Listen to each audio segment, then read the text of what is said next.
Hello everyone, আসসালামু আলাইকুম। Welcome back to my YouTube channel. আপনারা সবাই কেমন আছেন?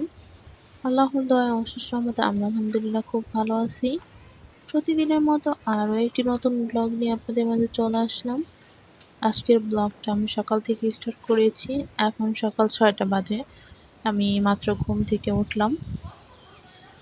আর বাইরের ওয়েদারটা তো দেখতেই পাচ্ছেন, আকাশ একদম মেঘাচ্ছন্ন হয়েছিল। মনে হচ্ছিল কখন জানি বৃষ্টি চলে আসবে, আর বৃষ্টি হয় না সেই অনেক দিন হয়ে গেছে। তারপর আবার রোদ উঠে গেছে, তখন আর বৃষ্টি আসেনি, সেই বৃষ্টি হচ্ছে দুপুরে আসছিল। আর এখানে হচ্ছে সকালে নাস্তা করে নিচ্ছি। সকালের নাস্তায় ছিল খুদের ভাত রান্না করা হয়েছে, আর হচ্ছে ধনেপাতার ভর্তা ছিল। আলহামদুলিল্লাহ খেতে টেস্ট হয়েছিল। আমার চাচী শাশুড়ি রান্না করছে, পরে আমাকে দিয়ে গেছে বাসায় খাওয়ার জন্য। পরে আমি সবাইকে দিয়েই খাইছি।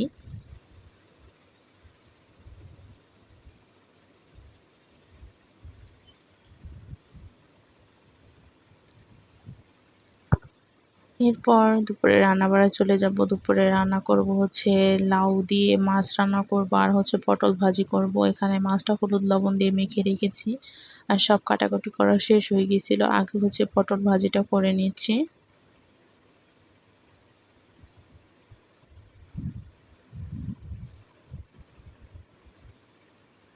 এরপর মাছ ভেজে নিচ্ছিলাম। তারপরে পেঁয়াজ মরিচ আর যা যা মশলা লাগবে সবকিছু ভালোভাবে কষিয়ে নিয়ে লাউটা দিয়ে দিব। লাউটা ভালোভাবে কষিয়ে নিচ্ছিলাম। এরপরে ভাজা মাছগুলো দিয়ে ঝোল দিয়ে দিব। লাস্ট পর্যায়ে হচ্ছে যে ভাজা জিরে গুঁড়ো দিয়ে দিয়েছিলাম। আর এই লাউয়ের তরকারিতে হচ্ছে ধনেপাতা দিলে তরকারি বেশি টেস্ট হয়, কিন্তু ধনেপাতা বাসায় ছিল না। তারপরেই তো দুপুরবেলা, দুপুরে রান্না বাড়া হয়ে গেছিল। দুপুরবেলা আকাশের অবস্থা তো সেই খারাপ হয়ে গেছে, এখন বৃষ্টি আসবেই, একদম অন্ধকার হয়ে গেছে আকাশ। এই তো আল্লাহর রহমতের বৃষ্টি শুরু হয়ে গেছে, আলহামদুলিল্লাহ।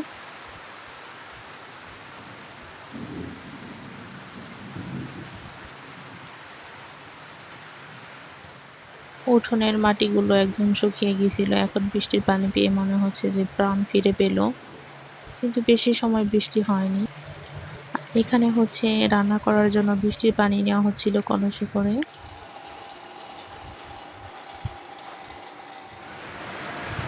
তারপর রুমে চলে আসি। তো আপনাদের কাছে আমার একটা ছোট্ট রিকোয়েস্ট, যারা আমার চ্যানেলটি সাবস্ক্রাইব করেনি তারা আমার চ্যানেলটি সাবস্ক্রাইব করবেন, লাইক কমেন্ট শেয়ার করবেন, নিয়মিত আমার ভিডিওগুলো দেখবেন।